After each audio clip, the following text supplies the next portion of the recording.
Welcome to our aggressive agents and investors nationwide. Today is Thursday, March 20th, 2025, and this is All The Leads Mastermind podcast number 520. Tim has a limited time with us today, so we're going to go right to Tim for some opening comments. Tim? Great. Hey guys, appreciate you being here. And uh, all I wanted to tell you is that the reason my time is limited, for those of you who know me and certainly my partners and people in our company, they'll tell you that I have the span of attention of a gnat, and that's probably putting it mildly to say I have that much of a span of attention.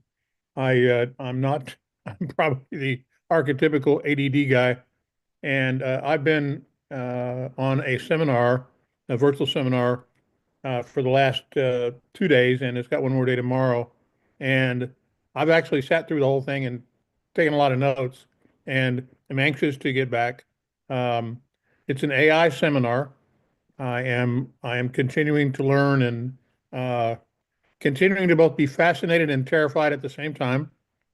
And I think that's a fair reaction in a lot of respects because the first thing that I'm impressed with is that it is probably the most amazing leap in technology that I've seen since the internet sort of came along. And second thing that's probably the scariest about it is that most everything that we're talking about on this seminar is less than 2 years old. And some of them are less than 6 months old, and they're stunning. They're amazing. They're crazy. One of the craziest ones that we looked at yesterday was this place where you uploaded a little bit of paragraph of info about a company or a person or anything else, and it would literally create a song for you. And not just a song, but I mean a literal, play it on the radio style, wonderful orchestration, stunning. I'll bring some of them back next week and talk about it a little bit. Anyway, so the point that I'm getting at is these are amazing times that we live in. And we know as a company that if we're not embracing where the world's going, we're all going to be watching as it goes by. We're not going to let that happen. And really, really trying to, grab as much as I can from this. Richard Roop is with us here today. And this day is not about AI specifically, but if anything comes up, certainly he's our resident expert in a lot of the areas that are going on here. And um, he works with the people that I'm on this seminar with. Anyway, bottom line is I'll be back next week and we'll do some more about it. And Richard and I have been talking about putting a program together specifically tailored to what you do for a living every day and how better to make AI work with that. And so we'll be doing some detail on that in the next couple of weeks. And we're going to roll something out for you next month that'll kind of be cool for you and help us all grow together. That's pretty much all I have. Richard, I appreciate you being here. And like I said, if there's anything that you guys have questions about, Richard can either give you what he knows about it or make up a great answer or use AI to get a great answer while we're talking about That's exactly right. Very good, Tim. it. I'm glad to be here. And I'm just going to hang out and support you guys. If you want to ask me about AI along the way, I'll jump into that conversation. So Cool beans. And with that, Jimmy, I'm gonna let you have it, and I'm gonna take back off again. All Try to right, behave. go get them, learn a bunch, and come back and share. Appreciate it, Tim. Bye, guys.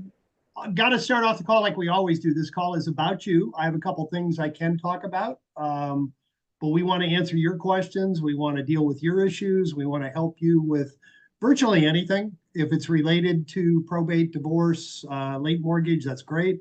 If it isn't, anything that's related to your business, prospecting, marketing, results, your market, we're an open book, and we want you to be open and share your questions. So just go to the heart or the react button on the bottom. Make sure you have opted in to be recorded, and hit that, and then just raise your hand, and we will call on you one at a time. The only comment I have about AI, it's been kind of fun for me because I've actually told some of my kids and grandkids about Chat GPT, and I actually am on to something quicker than they were. oh, I don't need that stuff.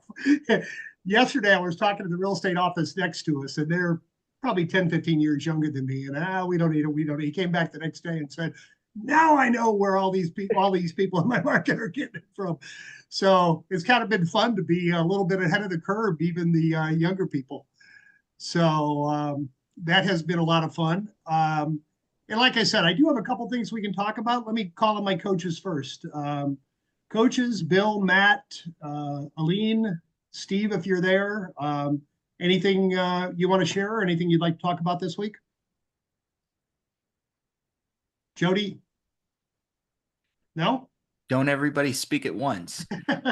All right, then. I'll get the discussion going. A couple things happened this week that were kind of eye-opening for me. I had a conversation with a really close personal friend of mine. When he got in the real estate business, he began his career by watching me prospect. And I've always respected his work ethic and his willingness to pick up the phone and make the calls every day. And I just reached out to him, just see how you're doing. I said, I haven't spoken to you in a couple of years. And he said, I closed my office yesterday was my last day in the real estate business. I said, really? I'm surprised to hear that. I said, what's going on?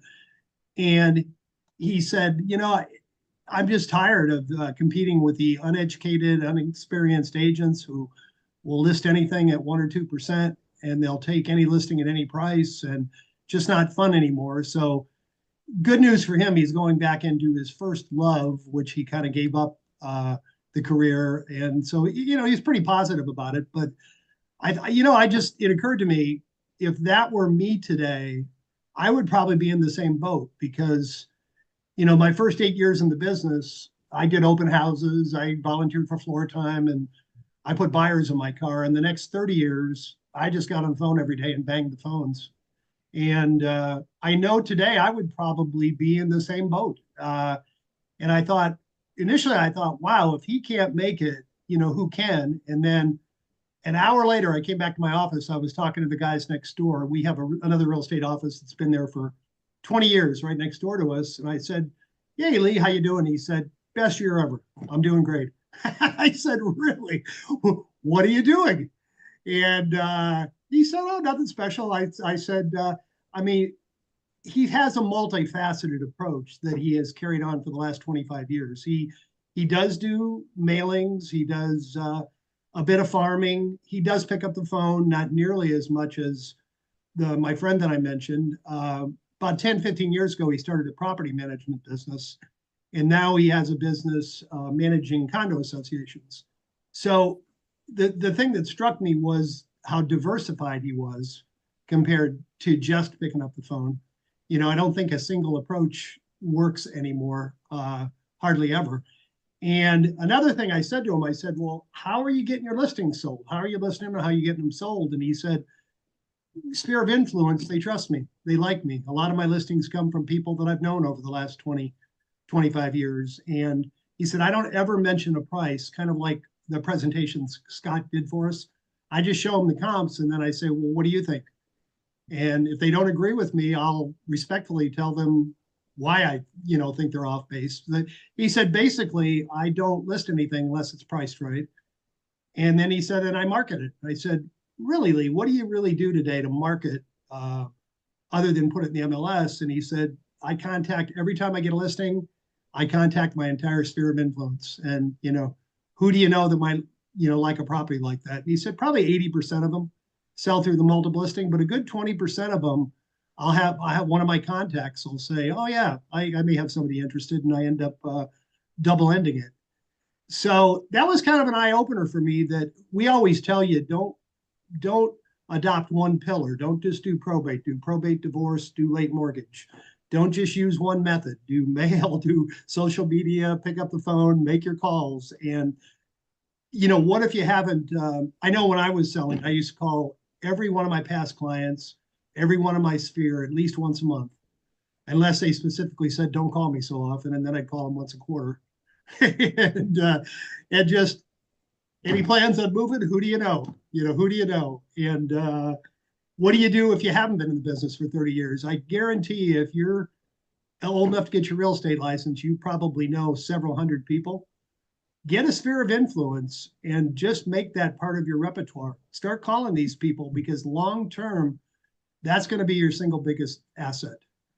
And then you can tell I have a stream of consciousness here. But then one other thing that happened that's somewhat related. We always tell you do that, but now that you're in probate, you're in divorce, you're in late mortgage, let your people that you've dealt with in the past, your sphere, your past clients know that you're in it. So when you're making these calls to them, hey, I specialize in helping people that are, know somebody that passed away, going through a divorce, or late on their mortgage. Almost everybody knows one of those three people. Can I help you or anyone out there that you know?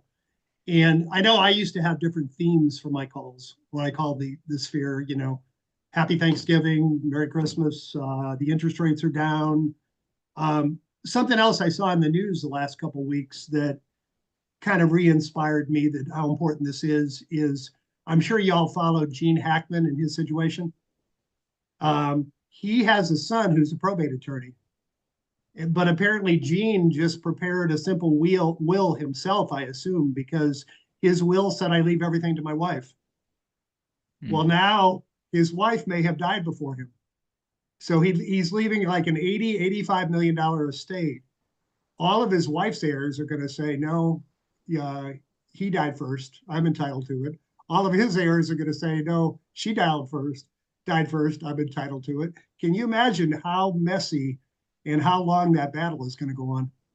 So you are doing your people, if you're looking for something to talk about on your sphere of influence, you're doing them a favor by telling them, don't you ever be in the position that your heir well-meaningly puts you in. File a trust, go see a probate attorney, have an attorney that you can recommend to them. It's a good way to open the conversation.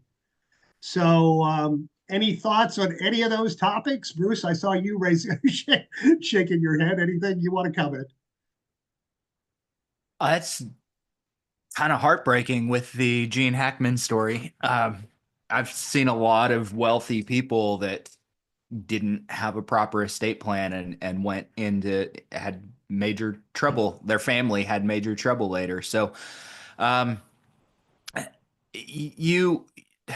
I've got so many different things to say. So I'm going to start with talking to your sphere of influence. Number one, if you're an investor on here, you guys, this applies to you all too. You're not preached to like agents are to talk to your sphere of influence, but I promise you, there are opportunities inside of your sphere of influence. The people that you know them, they know you. If you turn down a grocery store aisle and you see someone and you both quickly turn around and walk the other way, maybe they're not your sphere of influence. But if you guys greet each other by name, that's your sphere. You should be talking to them. In general, my personal rule, if I'm going to call someone in my sphere of influence, I want 3/4 of my interactions with them each year to be fun, because I don't want them to start dodging my calls going, every time Bruce calls, he's calling to tell me about real estate, ask me for referrals. I don't want that. So it's going to be fun. Let's go to a game. Go to a concert. Let's go to dinner, grab a drink, do an event, something like that. So 3/4, 1/4 of the time, I put my real estate hat on. And I say to them, hey, I had a couple of minutes before a client shows up. I was thinking about you. Can I put my real estate hat on? And they say yes, and then I can dive right into the real estate topic. And one of those topics needs to be probate and estate. You guys would be shocked how many times I've had that conversation where I've brought probate and estate up in my real estate hat call with someone that I know, and they've said, I wish I knew, we just sold mom's house.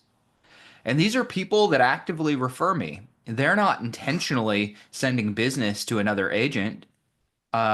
But they're in the middle of probate and their attorney says, here's my realtor, and they list with that realtor. Here's my investor. They sell to that investor, and they didn't come to me even though they were actively referring or using me with real estate. They just don't put two and two together unless you tell them to put two and two together, unless you separate and stand apart. By talking about your specialty, talking about your niche. Don't worry if you call people that you know and you talk about your specialty or your niche, they're not going to quit sending you other business. They won't. if anything, they're going to think more highly of you. You're going to be more credible. You're going to have more authority, even in the areas that are require less specialty and qualification than the probate. So talk about probate, talk about estate settlement with your sphere. And then I've got a bunch of other things. I'm just gonna say, if last year was a weird year, weird year. I know a lot of agents whose businesses went down because our sphere kind of quit doing business. Interest rates were high. A lot of people were sitting on listings. Ironically, the number of transactions in a lot of markets didn't go down a lot, but a lot of the business that came from Sphere in previous years kind of slowed down. It slowed down for me, slowed down for a lot of people in a lot of markets. But I think that right now, if you know how to convey and present your value, um, who cares if somebody else is listing for $1,000 or if they're listing at 1%? Who cares? It shouldn't impact your business at all unless you have either an absence of value, you provide no more value than the person that is doing it at a cheaper price, or let's pretend that you have more value, you don't know how to communicate that value. So if you have more value than your competitors, at least learn how to communicate it. If you have more and you can communicate it effectively, what's happening in the market makes no difference to your market, to your business. None. And I'll stand by that. And Bruce, while you were talking too, another thing you want to do if you're going to make these calls is you've said this many times, be informed and be aware of what's going on in your market. The same guy that I spoke to yesterday came back a few minutes later and he showed me the statistics, and I had no idea. For my market last year, single family sales are up 18% and prices are up 8%. For condos, they're down 13%. Yep. So, I mean, that is a startling contrast. And I can see my friend was doing a lot of condo business, so that makes a lot of sense. So, if you're in too much of a niche, you're trapping yourself depending on the market. And, in my market's a little bit unusual. There's no new construction here. We're completely built out. So every market has unique qualities, unique features, and you can just run a real quick search and find something interesting that you didn't know that you could share with your people on these calls. That's right. So, yep. Roger, good old Roger. I bet we're going to hear about pumpkin bread, Roger. Am I correct? You're asking me about what now? Pumpkin bread. Aren't you the one that distributes pumpkin bread to your customers? Oh, I haven't sent it yet. I've been busy working working on another thing, personal finances and stuff like that to take care of. But I've been tinkering around with exactly the subject matter here is keeping in touch with the sphere of influence, and I'm starting to use it in my prospecting. And Matt, you might be interested in knowing what this is, but I've tried to figure a way to send a text message with a short video to the phone numbers on my leads. And manually, it winds up being putting multiple numbers because I don't know which phone number. There's a mobile phone number that my buyer or my PR is on, and so I send it to all of them, and it's a short video of the value, and I did that because there is so much telemarketing going on in my age range and in my area. I get a donation for the police. I get calls for Social Security funds that I'm going to have that I don't have to pay back. And also I get phone calls for Medicare supplements, and I get probably 20 phone calls just that I basically try to block and then delete out of it. And so I'm trying to find a way to send something that doesn't interfere with all of the mass marketing by telephone. And the only way that I can do that is one way that I'm testing right now is do a short video. And the way I've tried it several different media, I think the best way to do it is if you've got an iPhone, do the recording, save that on your phone, and then just duplicate it, copy it onto the message that is being sent. And it's really a friendly greeting. And this is what I'd like to visit with you about. And I have a checklist for you in probate. And I also have the foreclosure stuff. And I said, there's a whole list of actions that you can take to mitigate the mortgage. And I'd love for you to have an opportunity to visit with you. Please give me a call. I've gotten 2 calls back out of it after about 75 or 80 going out, and no closes on it yet. But the probate folks, I've gotten about 3 phone calls back on just sending that, and then I'll follow it up. But I do send out initially a postcard to you. You might have gotten my postcard with some of the stuff that we're doing. So, and I'm also doing that with my sphere of influence and saying, how's everything going? This is what's going on with me. Let's catch up. Let's set up a telephone call. So I'm using a video on text message to their phone rather than a phone call, and I'm experimenting with it. Perfect. Richard, I see both Richard and Matt nodding their heads. Did you have anything you wanted to add to that? Or I'm sure Richard has 13 different ways you could do it better, but go ahead, Matt. Yeah, I could chime in on that. I mean, so I always recommend, I mean, every time that we get a nurture, an appointment, an opportunity, I mean, because obviously a nurture and an appointment are two, they're different things, just meeting people different parts of the process. If someone's a nurture, they have stuff in their house, they want to clean it out, it needs work, but they're not necessarily raising their hand and saying, hey, I want to sell my house tomorrow. And so what I tell all of our clients to do is I make sure that they understand, hey, right after we set up that nurture, send them a video text, because it eliminates. I know nowadays with Uber and all these different apps and things that we have out there, stranger danger doesn't seem like a real thing, but it still is in some people's mind, where they just don't really know who you are. And so there's a level of like distrust there. They don't know what they don't know. And so I mean, I think it's brilliant what Roger's doing.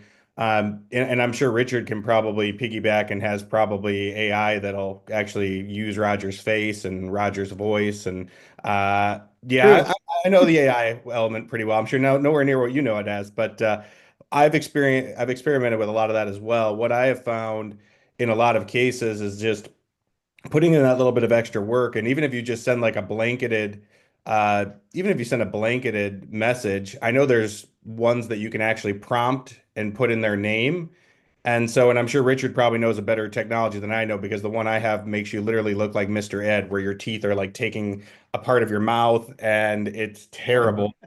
Uh, but I'm sure there's much better technology than what I know, because what I was doing in the past, we would have like a video of the client would have the video, and then we would send it.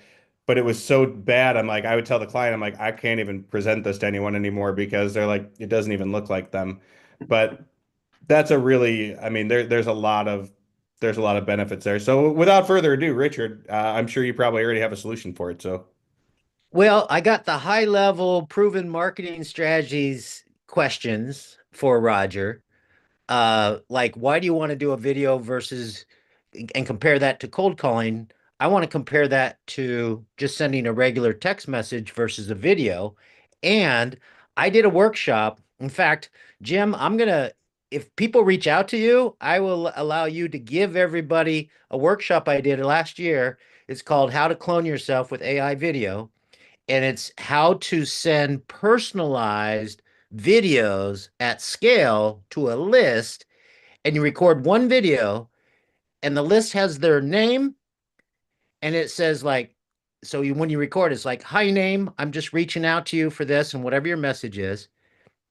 And the AI, it's you, and it changes the sound, and it changes your mouth, and it looks it's personalized video at scale. So that's called, and I teach that. There's 2 platforms that do that, HeyGen and Be Human. And I'll be happy to get that that workshop recording plus the notes. Just from the notes, you can learn a lot. And so that's if you're interested on the AI. Roger, I have a question for you. The message, why have you compared the video versus just sending actually a text message to get them to respond? No, Okay, because so when you're testing something, you change one element, and you've changed the um the way it gets out. So you have a certain message. What's the general message in your video? I can help you through this crisis, whether it's mortgage behind on my mortgage, or whether it's probate in front of you, and you have 10,000 things in front of you. Both of them are, you are confused and I have solutions. That's the basic message, and I can help you with doing that. I'd like to get an appointment.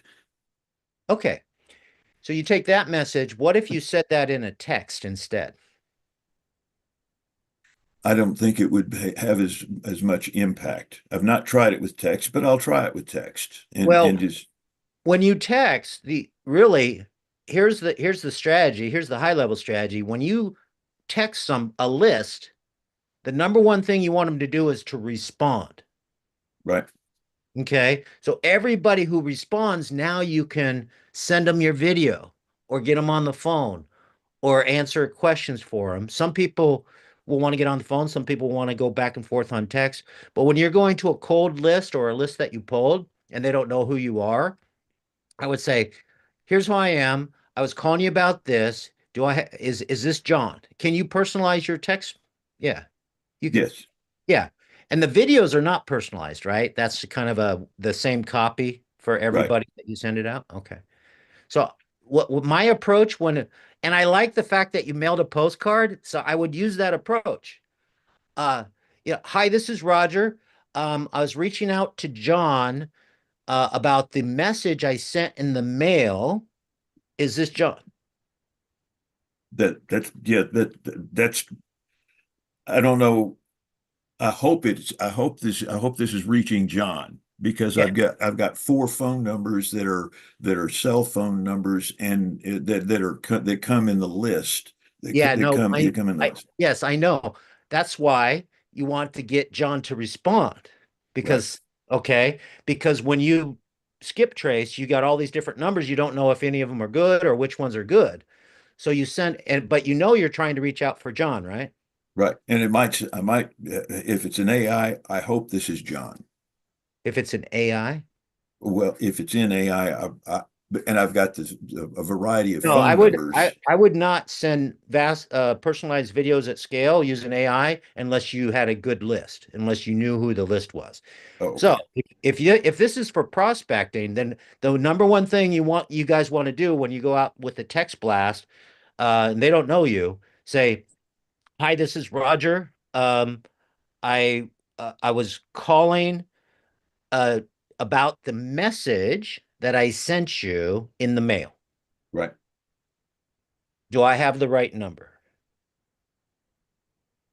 That's among the things that just starts to warm up a conversation. And if from that standpoint, please call me back. I have some valuable information that might help. No, no, I'm saying that's all you say in the first message. That's all you say. The only purpose is to get them to say, "No, you got the wrong number. No, this is John, not John. John's not here anymore.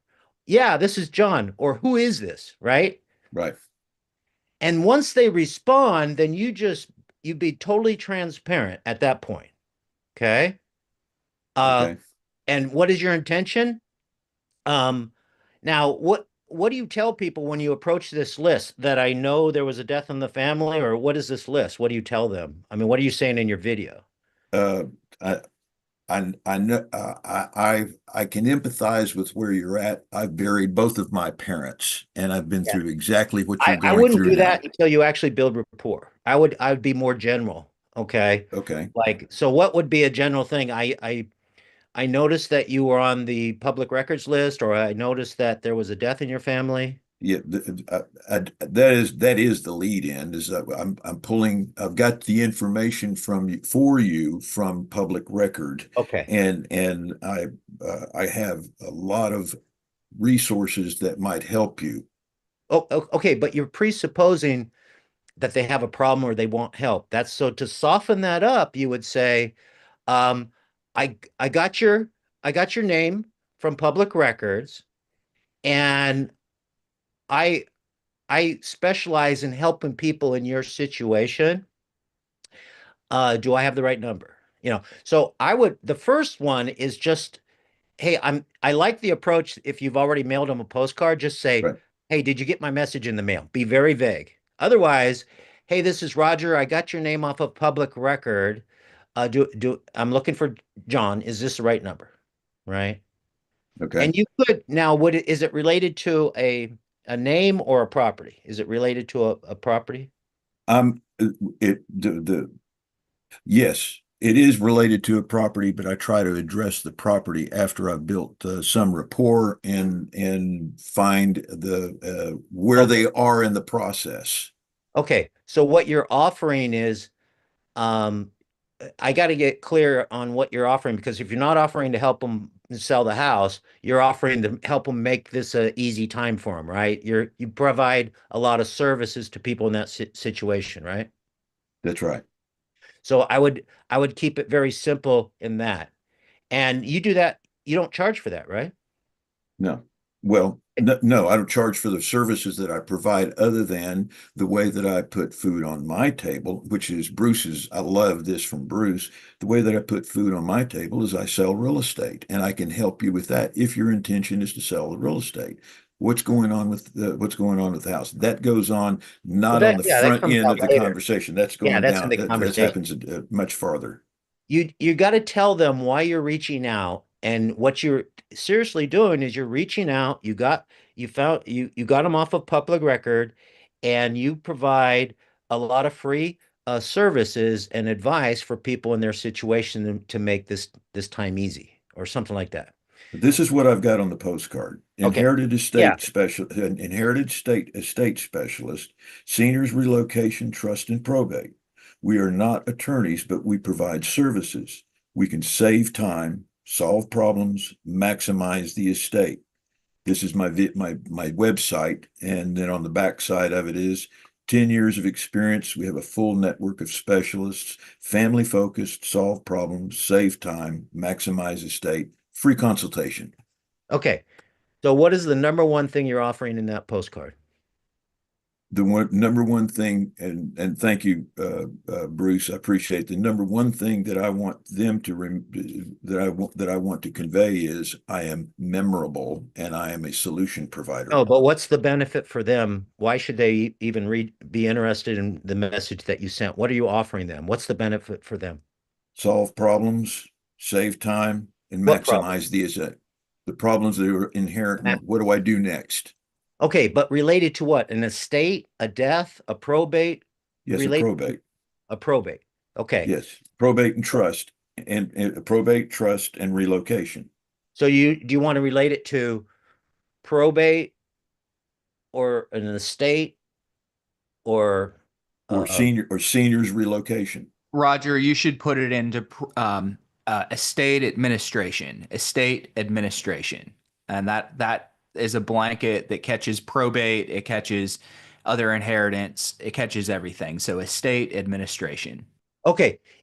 So I would say, hey, this is Roger. I got your name from public record. I think you might be dealing with an estate these days. If so, we offer a lot of helpful information for free.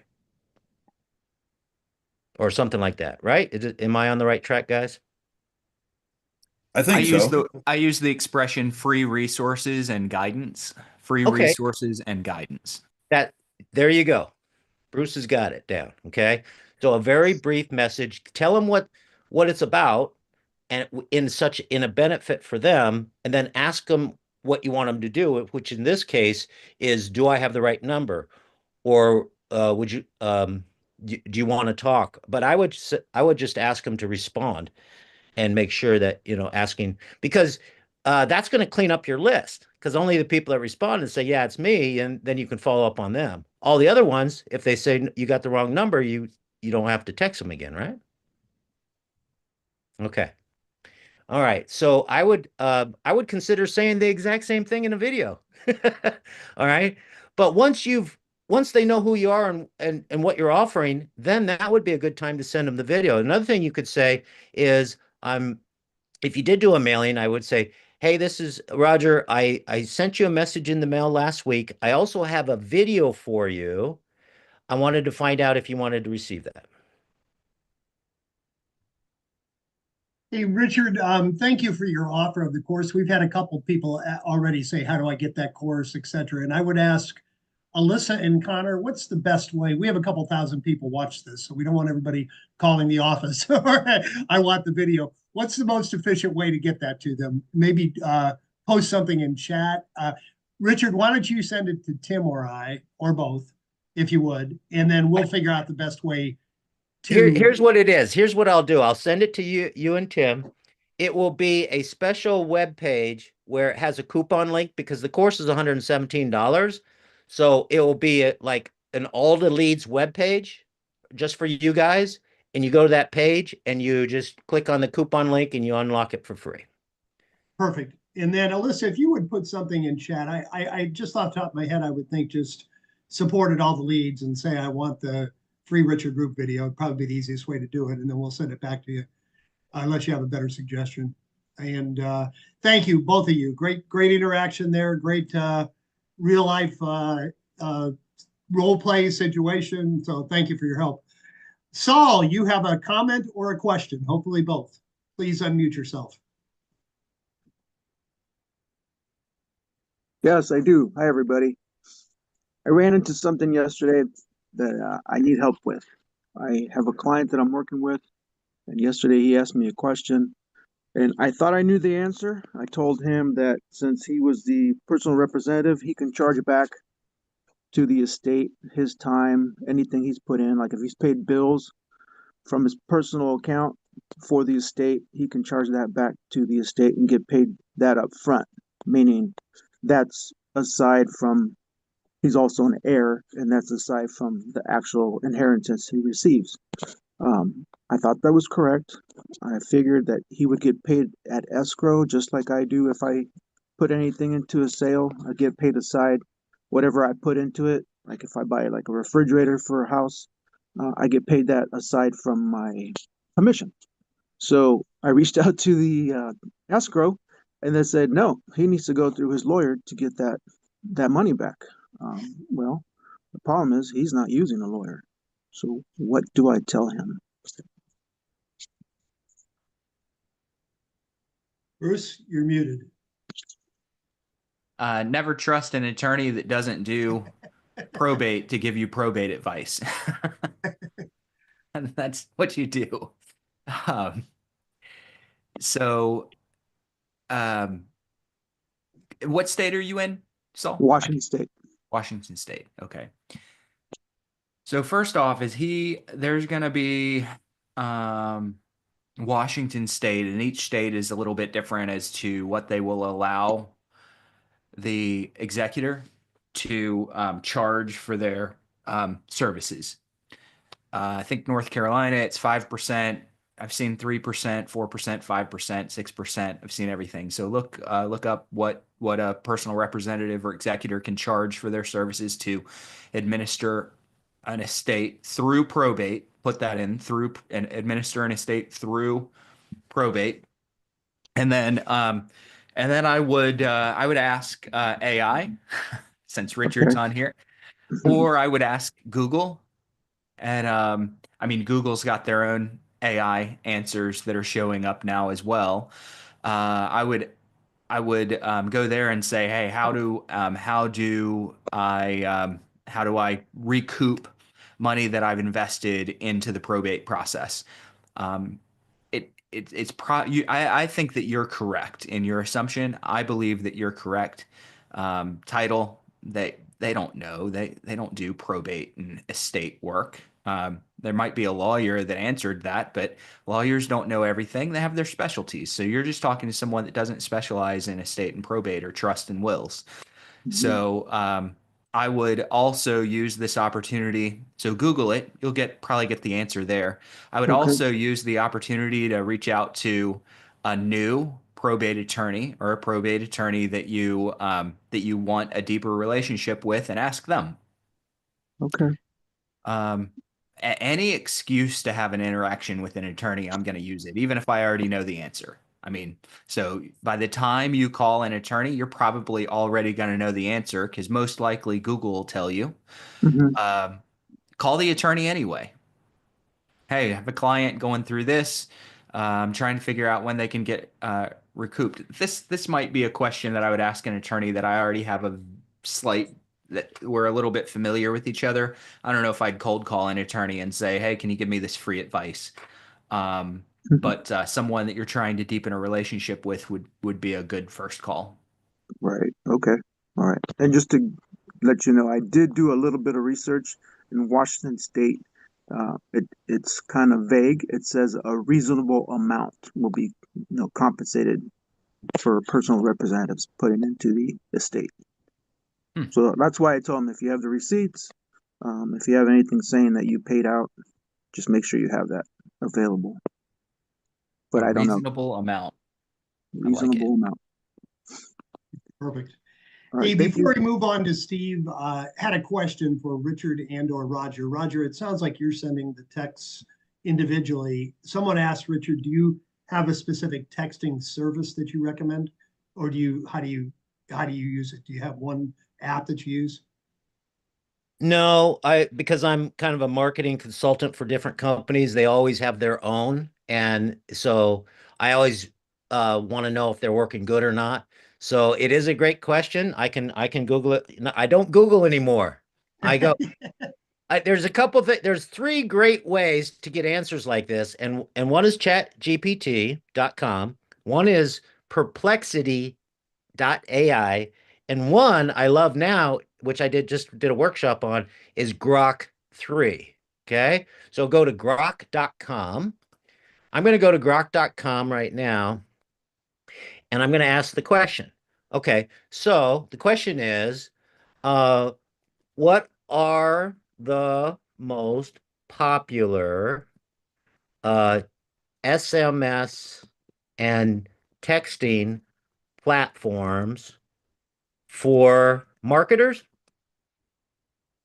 Yeah, and real estate pros, right? sure. Okay. What are the most popular SMS and texting platforms for marketers and real estate pros? So if you ask that question to a conversational bot that has search capability, Grok is really good. Grok 3 was much better than Grok 2. Chat GPT is good. And Perplexity is normally, instead of going Google, I usually go to Perplexity AI.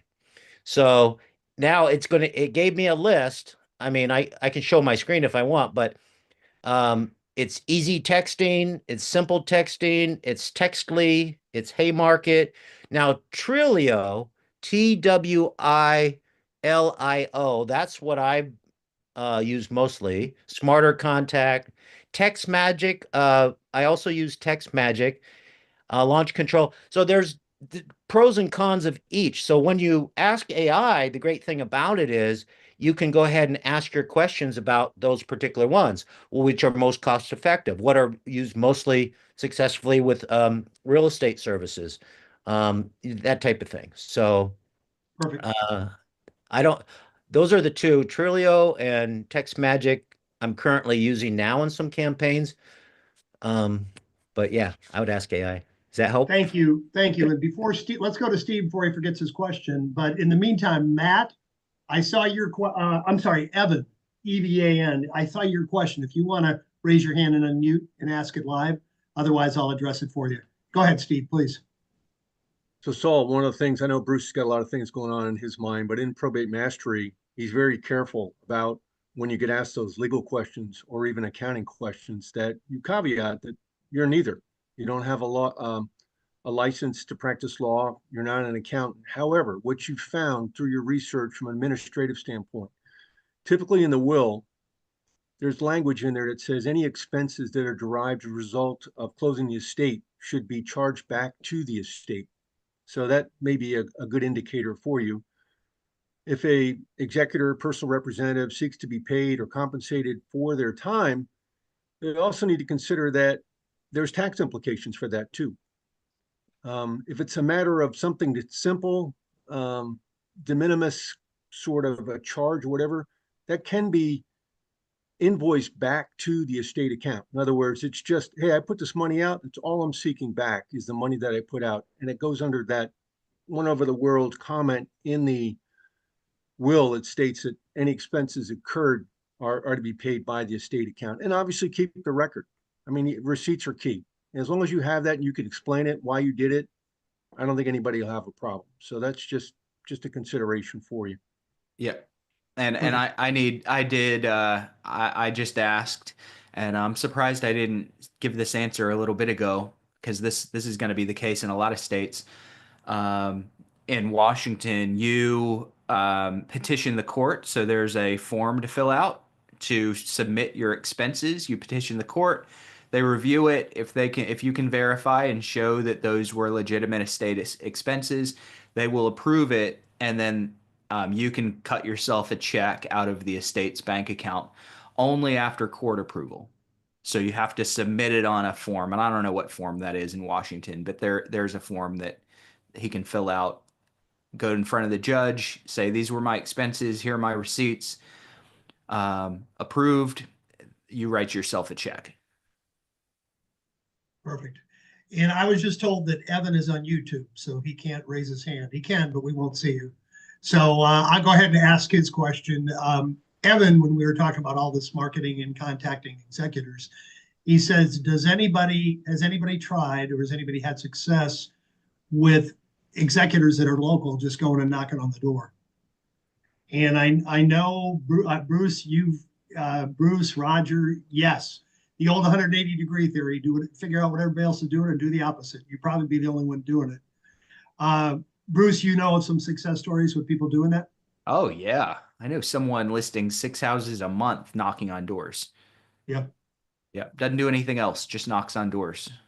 Most people don't, but absolutely knock on doors. I have a kind of a rule that I'm chasing with any list, and my goal with any given list that I get is to have a dialogue with 60% of that list.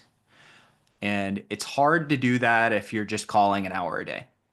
It's not impossible. It's a little bit tough to do that if you're just dialing. So you kind of take the Alex Hermosi approach.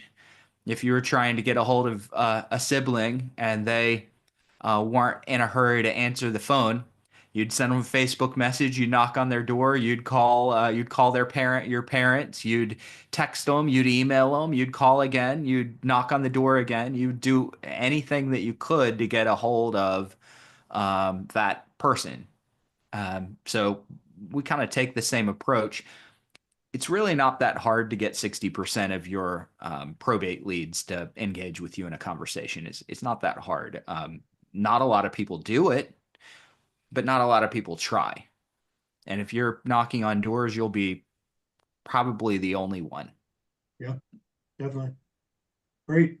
Um, Go ahead. Yeah, I want to just add to that for sure, like knocking doors, knocking doors, don't knock down doors, knocking on doors or cold calling or sending text messages, all of these things work. And ultimately it's time on task.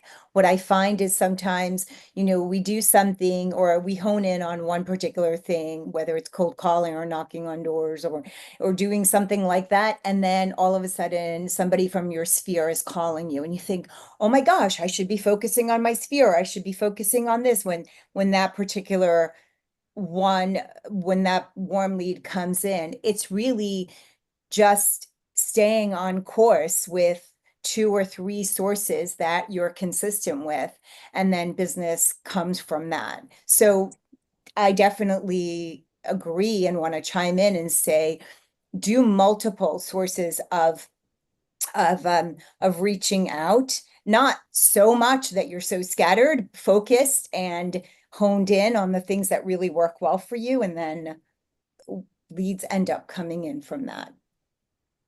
Perfect. Mhm. Backtrack a little bit. Matt had posted that his CRM texts or does texting for him. Matt, we had a couple questions this week, and what's that old thing? Don't ask a question if you don't know the answer, but I'm going to be brave and ask you anyway. Sure. We had a couple people after you gave your retargeting presentation that ask, do you do that for people that you aren't making the calls for? Is that you do? Okay. Oh yeah, I know we do. I mean, so we kind of have the same rule of like exclusivity because I mean, we could definitely use some different hooks in different areas. So I mean, yeah, by all means, I mean, we can do that for just about anybody. And it does, I mean, it generally produces on average, most of our clients have gotten at least a lead a month from it, that we've been doing it for now for more than a month. So when I say it's a lead, it's generally someone who, when we talk to them, they're setting an appointment. It's not a nurture because they want the help. They've raised their hand. And so the quality goes up exponentially because they went ahead, they filled out some information. They didn't just agree to a call. They're like, yeah, I'm interested in all of this. And then that's when it really opens the door up for our clients. Perfect. Not unlike what Richard was going through with a little bit earlier with Roger, that, get them to respond before you get into a more in-depth conversation. It's going to be higher quality, better results. And what Richard said was actually it's spot on because if you lead in and you tell them everything you do, you almost just overwhelm them. They always say the old saying, curiosity kills the cat. Like it's an old saying, but it's so true. People are curious and they're like we used to be like, oh, hey, we sent you a package in the mail. Did you get it? They're going to be like, what do you mean? Like, what did you send? And then, well, hey, is it cool if I give you a quick call, or hey, can I, I'll get you more information. Just sort of initiating that conversation to get them to open up a little bit. Perfect. All right, George Wallace, we're coming up to the top of the hour. We still have a good 3 or 4 minutes left. So fire away, unmute yourself, George, please. Yeah, I just have excuse me, a very quick question for Bruce on your door knocking. Do you find a better time of day to do that? I would do a weekend. I think that if you do 5, 6, 7 o'clock on a weekday, you're probably gonna have a decent shot at some success. So much of it depends on. I mean, when you door knock, you're losing a lot of time. So when I cold call, I can allocate about a minute per call. And every now and then I'll have a 30-minute conversation, but it still keeps me in that minute and a half per dial range because I'm leaving messages or no messages for a lot of people. When I door knock, it's 30 minutes per door. Yeah. Okay. So you really need to filter down your list to a hit list of a specific type of property. I would probably filter it down to PRs that don't live in the decedent's house. So vacant decedent's house, but the PR needs to be local. If the PR address looks like it's local within 10, 15 minutes, I'm going to go during the week, late afternoon, early evening. If the PR address is an hour away, I'm going on the weekend. But filter it down. You're not going to do this with a huge list. You're probably going to pick your top 10 or 15 properties that you're interested in, all vacant. I don't think I'd knock on a door where a surviving spouse was living. That's just me. Bruce probably goes without saying. I don't think you want to knock at 7:38 on a Saturday morning. You want to be let them sleep in a little bit for people that work during the week. Yeah. But what's a reasonable time? Like 10 a.m., 11 a.m. on a Saturday morning? Well, I'm doing it on vacant properties, and so I don't. If I knock at 7 a.m., it's only wasting my time because they're not going to be there. All right. So I'm doing it maybe between 11 and 2 on a Saturday if they're especially if they're out of town. So not out of state, but you see the PR's address and it's 45 minutes, an hour, hour and a half away. They're most likely weekend warriors where they're going to be cleaning properties out on the weekend. If they're 15 minutes away, I'm going after work, 5 or 6, and just see if anyone's there. I'm just going to set my route up and I'm going to do a drive a couple of times a week looking for signs of life in the house. Okay. Do you warm them up a little bit with with any kind of letter or email or anything Sure. like that? So at least Yeah, they. it's not going to hurt. It's not going to hurt. By the way, if nobody's there, one of the best things that I've found that works is to put a sticky note on the door and say, "Hey, looking for John. Sorry, I missed you. My name's George. Call me." Cool. Okay. Bruce, I think I shared this before, and this was years ago, but UPS has this brown sticker that they put on the door if you miss a package delivery. And this guy had some exactly duplicated, almost, except put his name and phone number on there, or not even a name, but hey, sorry we missed you. Give me a call at this number. And people thought, Jim, he stole that from me. did he? I don't doubt it, Richard. I stole it from the pizza delivery guy. The pizza delivery guy put a Post-it note on my door and it said delivery notice. And it was a coupon for pizza. I thought it was a package. So what I did 18 years ago, if you go to the discountprinter.com and you look up Root Post-it notes, you'll see a copy of it. It says, so I took that, a yellow Post-it note, and it says, attention homeowner, we're looking to buy several houses in the neighborhood, and if you're thinking about selling, call our free recorded message or go to our website. And so I just stole that idea from the pizza guy.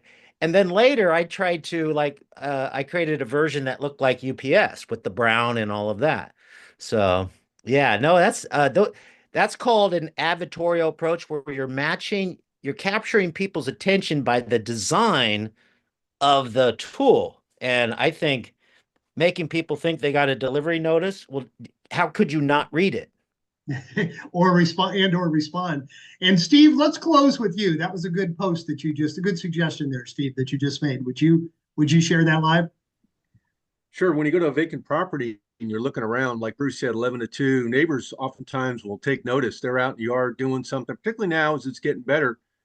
And, you just go up to them. Hey, I'm looking for somebody who owns this house. I've got somebody who may be interested in it, and you just get a conversation going with folks and they can really give you the background on the house, how long it's been vacant, particularly if it's not in the best of shape. I mean, they're often looking at, hey, we want somebody to take this over or get it to change hands so that it's cleaned up and it reflects well on the neighborhood. So it's just something to consider.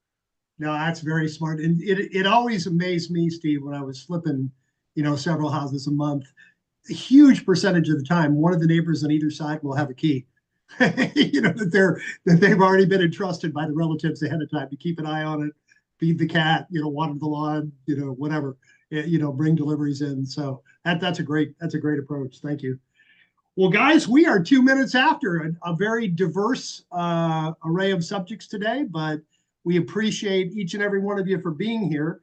I want to particularly thank Bruce, Roger, Matt, Richard, Evan, Saul, Steve, Aline, and George for actively participating. And again, if you're interested in Richard's free seminar, free video, just send a message to support@alltheleads.com and just try one thing that inspired you on this call. Go out and put it into practice, and please come back next Thursday and share your results with the group. Thank you, everybody. Have a great week. Same time next Thursday.